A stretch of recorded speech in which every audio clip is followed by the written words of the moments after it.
Hello, welcome to Kevlar's Quest, the Modern Life podcast. I'm Kevin Ijezi. Today's quest is the silent truth about living in the now or present. We have all heard it before. Live in the moment. Let go of the past. Don't worry about the future. According to self-help motivational speakers and religious people, this is the key to peace, clarity, and happiness. And they are not wrong. I've said it even myself before on this podcast. But here's the real question. If it's that simple, why do so few people actually live this way? I've thought about this a lot, and I think the answer is living in the now isn't just hard, it's uncomfortable. Let's break it down. To truly live in the present, you have to stop thinking. No past, no future, no judgments, no expectation, just pure perception. You see what you see, hear what you hear, feel what you feel, and that's it. That sounds peaceful, right? But I want to tell you that most people's present is not really what they like. Most people's present is not really what they like. If not, they will not be worrying.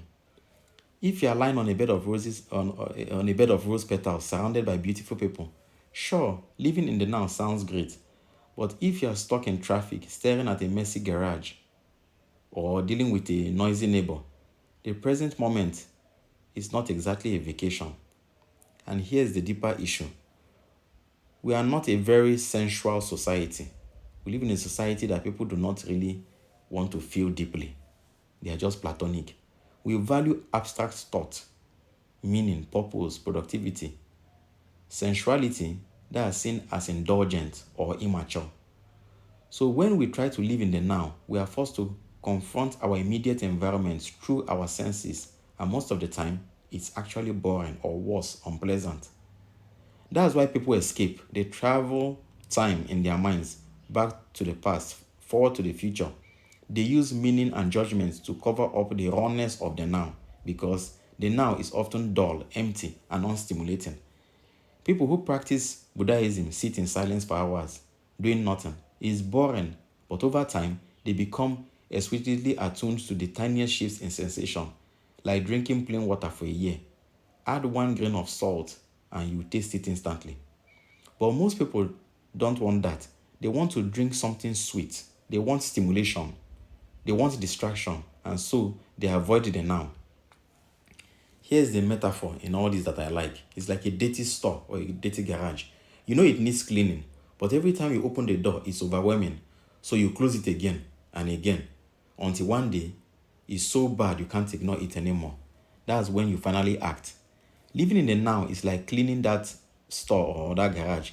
It's actually messy, it's boring, it's uncomfortable, but it's also necessary. Because if you don't do it, you will keep spending psychic and emotional energy avoiding it. And that avoidance becomes its own kind of suffering.